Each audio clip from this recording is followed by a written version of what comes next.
বিজিত এসে দেখে যে তটিনীর টিকিটটুকু এখানে খুঁজে পাওয়া যাচ্ছে না। তারপর সে হসপিটালে ফোন করে জানতে চায় যে তটিনী গাঙ্গুলি আছে কিনা। তখন সেখান থেকে বলে উনি তো বেরিয়ে গেছেন। তখন বিজিত বলছে আসুক তটিনী গাঙ্গুলি আছে, ওকে দেখিয়ে দেবো এই বিজিত লাহিড়ীর কতটা পাওয়ার আছে। তারপর দেখা যায় বলরাম আর পরশুরাম হেলমেট মাথায় দিয়ে বিজিত লাহিড়ীর দিকে এগিয়ে যাচ্ছে। বিজিত লাহিড়ী বলছে ছেলেদেরকে যে বন্দুক নিয়ে রেডি থাকতে, যে কোনো সময় শ্যুট করতে হতে পারে। বিজিত লাহিড়ী তারপর বলছে তোরা কারা। তখন বলরাম আর পরশুরাম মাথা থেকে হেলমেট খুলে তাদের সবাইকে মারে।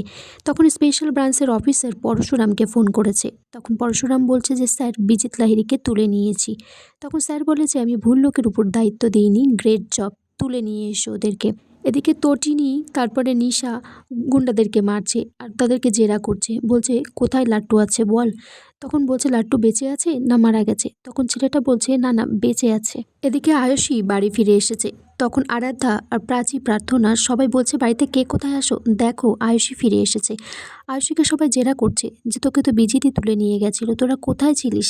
তখন আয়ুষী বলছে আমাকে বেশি প্রশ্ন করো না। তখন একটা ফোন আসে কিন্তু আয়ুষী সেই ফোনটা সবার সামনে রিসিভ করে না। পরে আড়ালে গিয়ে ফোনটা রিসিভ করে পরশুরাম ফোন করেছে। বলছে জামাইবাবু আমি কিন্তু বলিনি যে আপনি কে, আপনার আসল পরিচয় কি। আয়ুষী তারপর তার সমস্ত ভুলের জন্য পরশুরামের কাছে ক্ষমা চাই আর বলে যে লাড্ডুকে তো পাওয়া যাচ্ছে না, কোনো রকম সাহায্য লাগলে আমাকে বলবেন। এদিকে পিকো স্কুলে অপেক্ষা করে আছে যে কখন তার পা তাকে নিতে যাবে।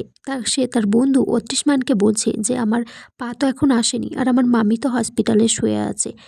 তখন পিকো একা একাই একটা অটো ধরে বলে যে আমাকে হাউজিং কমপ্লেক্সে দিয়ে আসতে, আমার কাছে 5 টাকা আছে। অটোওয়ালা তখন বলে ঠিক আছে ওঠো। এদিকে শোভন বলে একটা ছাত্র, তার বাবা ফোন করেছে পরশুরামকে, বলছে পিকোকে দেখলাম যে সে অটোতে করে উঠে চলে গেল কোথায়। পরশুরাম তখন বলে যে ফোনটা স্কুলের প্রিন্সিপাল ম্যাম লহরী চ্যাটার্জিকে দিতে। তখন বলে যে উনি তো স্কুলে আসেননি আজকে। পরশুরাম তার মায়াকে বলে সে স্কুলে ছুটে যায়। স্কুলের গার্ডদেরকে বলছে যে আপনারা কোনো গার্জিয়ান না আসা পর্যন্ত বাচ্চাদেরকে কলেজ থেকে কেন ছাড়ান, এই জবাবটা আমাকে দিতেই হবে। তখন একটা ম্যাম পাশ থেকে বলছে যে আমি তো জল খেতে গেছিলাম, তখনই পিকো চলে গেছে। এদিকে দেখা যায় পিকো বাড়িতে পৌঁছে গেছে আর বলছে ঘরের বইপত্র সব ছড়ানো ছিটানো, কী অবস্থা।